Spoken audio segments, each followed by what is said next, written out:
ஆனாலும் கற்றுக்கொள்ளட்டும். வாழ்வதற்காக தமிழ் மொழியை கற்றே ஆக வேண்டும். ஆத்திச்சூடி கொன்றை வேந்தனில் இல்லாதது உலகத்தில் எந்த மொழியிலும் இல்லை சார். சுருங்க சொல்லி விளங்க வைப்பதிலே தமிழனுக்கு நிகர் யாரும் கிடையாதுன்னு உங்களுக்கும் தெரியும், எனக்கும் தெரியும். ஆனால் அதை அவங்க படிக்கணும். திருக்குறளை 10 மார்க் வாங்குறதுக்கு மனப்பாடம் பண்ணி படிக்கிறதோடு இல்லாமல் அவங்க அதை படிக்கணும். இப்போ தமிழ் மொழியை பற்றி கேட்டீங்க, எத்தனை பேருக்கு தெரியும்னு தெரில. நயாகரா நீர்வீழ்ச்சியில் உள்ளே நுழைஞ்சிங்கன்னா நல்வரவுன்னு தமிழில் எழுதி போட்டிருப்போம். ஜப்பானிய பல்கலைக்கழகத்தில் நான் பார்த்ததை பதிவு செய்கிறேன்.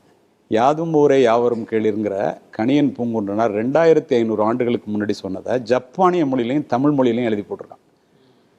கிறிஸ்தவர்களினுடைய புனித தலமான ஜெருசலேம் ஒலிவமலையில் கிறிஸ்துவனுடைய 10 கட்டளைகளை உலகத்தில் உள்ள மொழிகளில் 23 மொழிகளை தேர்வு செய்து அதை எழுதணும்னு கல்லில் செதுக்கிறான். முதல் மொழி நம்முடைய தாய் தமிழ் மொழி. மகாத்மா காந்திக்கும் டால்ஸ்டாய்க்கும் உறவு இருந்தது, கடித உறவு இருந்தது. நீங்கள் சொன்ன அன்பு, கருணை, காதல்னா இதெல்லாம் அவர் மகாத்மா காந்தி படித்து ரொம்ப அதை பற்றி வியந்தவர். கல்கட்டா விமான நிலையத்தில் டால்ஸ்டாய் முதல் இந்தியாவுக்கு வரும்போது போய் பார்க்க போகிறார். அவர் தெளிவாக அழைச்சோன்னே, நீங்கள் எழுதுகிற கதைகள் என்னை ரொம்ப பாதிக்குது, அஹிம்சையை உங்கள்கிட்ட தான் கற்றுக்கிட்டேன், இதெல்லாம் எங்கேருந்து எடுக்கிறீங்கன்னு கேட்குறாரு.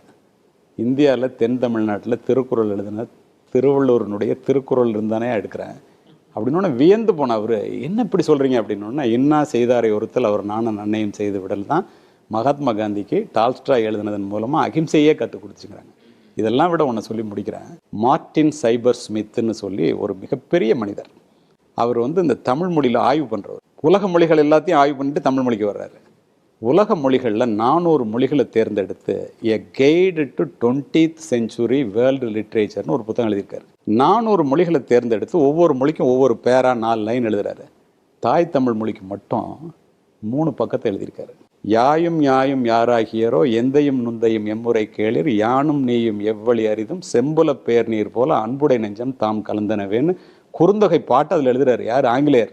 அதை குறிப்பிட்டு அவர் என்ன சொல்கிறாரு, இந்த சங்க பாடல்கள் ஒரு இலக்கிய நயம் மட்டும் இல்லை, ஒரு கவிதை நயத்தோடு இருக்கு.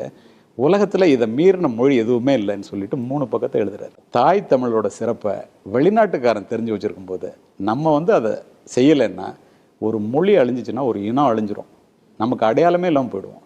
இதை இந்த இளைய சமுதாயம் என்ன வேணாலும் படிக்கட்டும், எல்லா மொழிகளையும் நேசிப்போம், தாய் தமிழை மட்டும் சுவாசிப்போம்.